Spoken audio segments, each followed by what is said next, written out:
दोस्तों, स्वागत है आप सभी का कॉम्पिटिटिव जीके चैनल में। आज 8 अगस्त है। चलिए शुरू करते हैं आज के 10 सबसे अधिक महत्वपूर्ण करंट अफेयर्स का सिलसिला। आज का हमारा पहला प्रश्न है, विच vaccine production company has given single dose covid vaccine approval for emergency use in the country. किस वैक्सीन प्रोडक्शन कंपनी ने भारत में आपातकालीन उपयोग के लिए सिंगल डोज कोविड-19 वैक्सीन को मंजूरी दी है? तो इसका राइट आंसर होगा जॉनसन एंड जॉनसन। अगले प्रश्न की ओर बढ़ते हैं। Who launched PM Daksh portal and mobile application? PM Daksh portal और मोबाइल एप्लीकेशन किसने लॉन्च किया? तो इसका राइट आंसर होगा social justice and empowerment minister, सामाजिक न्याय एवं सशक्तिकरण मंत्री ने इसे लॉन्च किया है। तीसरा प्रश्न है, India has condemned the act of removal of Nishan Sahib, a Sikh religious flag atop the roof of Gurudwara Thala Sahib Chamkani in Paktia province. Where does this place exist? Bharat ने पख्तिया प्रांत के चमकनी स्थित गुरुद्वारा थाला साहिब की छत पर एक सिख धार्मिक ध्वज निशान साहिब को हटाने के कृत्य की निंदा की है। यह जगह कहाँ मौजूद है? तो इसका राइट आंसर होगा Afghanistan. Next question, which administration has done away with the need for an inner line permit for all Indian nationals to visit the protected areas of the Union Territory? किस प्रशासन ने सभी भारतीय नागरिकों के लिए केंद्र शासित प्रदेश के संरक्षित क्षेत्रों का दौरा करने के लिए इनर लाइन परमिट की आवश्यकता को समाप्त कर दिया है? तो ये किया है लद्दाख ने। टूरिस्ट्स को बढ़ावा देने के लिए ऐसा किया गया है लद्दाख एडमिनिस्ट्रेशन द्वारा। पांचवा प्रश्न है आज का, under Watan Prem scheme who can make a monetary contribution for the development of their native villages और districts with the state government making 40% contribution. Watan Prem योजना के तहत राज्य सरकार द्वारा 40% योगदान देने के साथ अपने पैतृक गांवों या जिलों के विकास के लिए कौन मौद्रिक योगदान दे सकता है? किस राज्य में ऐसा शुरू किया गया है स्कीम? तो ये है गुजरात में स्कीम शुरू की गई है, तो गुजराती ऐसा कर सकते हैं। छठा प्रश्न है, इन 65 kg free style wrestling who won bronze medal for India in Tokyo Olympics? 65 kilogram free style कुश्ती में टोक्यो ओलंपिक में भारत के लिए कांस्य पदक किसने जीता? तो इसका राइट आंसर होगा बजरंग पुनिया ने जीता। सातवां प्रश्न है, in which athletics competition Neeraj Chopra won gold medal in Tokyo Olympics? Neeraj Chopra ने किस एथलेटिक्स प्रतियोगिता में टोक्यो ओलंपिक में स्वर्ण पदक जीता? जिसका राइट आंसर होगा जेवलिन थ्रो, भाला फेंक। 8th question, in which sports competition Aditi Ashok finished 4th rank in Tokyo Olympics?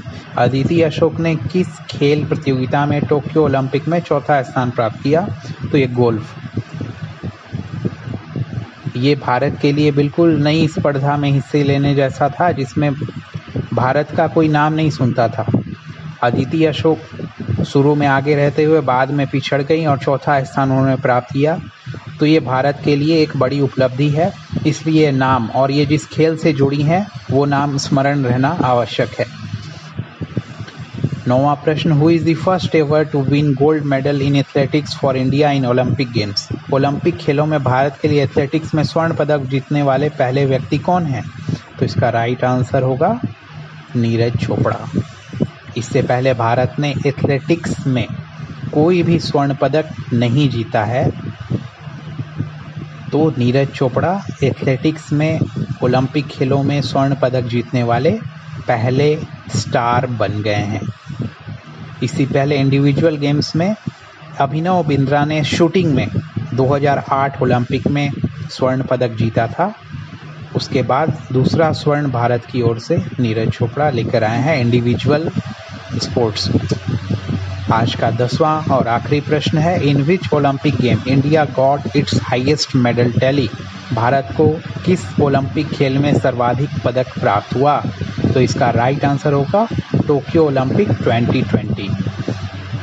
इससे पहले भारत ने हाईएस्ट मेडल टैली जो प्राप्त की थी वो लंदन ओलंपिक में प्राप्त की थी। लंदन ओलंपिक में भारत ने 2 सिल्वर मेडल और 4 ब्रॉन्ज मेडल जीते थे। इस तरह कुल 6 मेडल भारत ने लंदन ओलंपिक में जीते थे।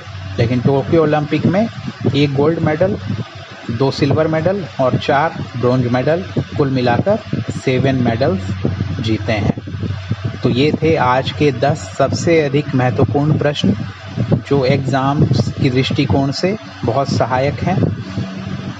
और आज का हमारा मोटिवेशन है secret of success.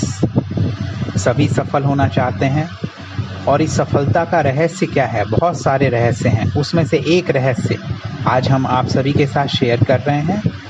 No more than others, do more than others, expect less than others. दूसरों से अधिक जानें, दूसरों से अधिक कार्य करें, लेकिन दूसरों से अपेक्षा कम रखें। जितना हम जानेंगे, जितना हम कार्य करेंगे, उतना हम सफलता के नज़दीक आते जाएंगे। हमारी एबिलिटीज़ बढ़ेगी, हमारे छिपे हुए टैलेंट्स बढ़ेंगे, हमारा अनुभव बढ़ेगा और ये हमें सफलता के नज़दीक ले जाएगा। लेकिन जब हम दूसरों से अपेक्षा रखते हैं तो हमें कई बार मायूसी का सामना करना पड़ता है, हमारी उन पर निर्भरता बढ़ने लगती है। तो ऐसा होने से हम पीछे होने लगते हैं।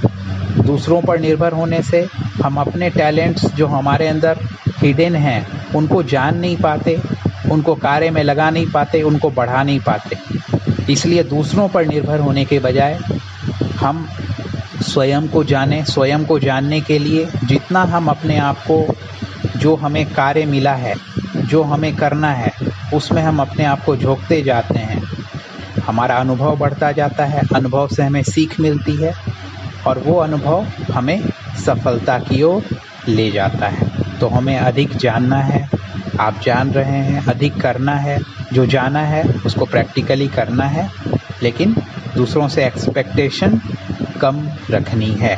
तो हम निश्चित रूप से सफलता के शिखर तक पहुंचेंगे। बहुत बहुत धन्यवाद दोस्तों।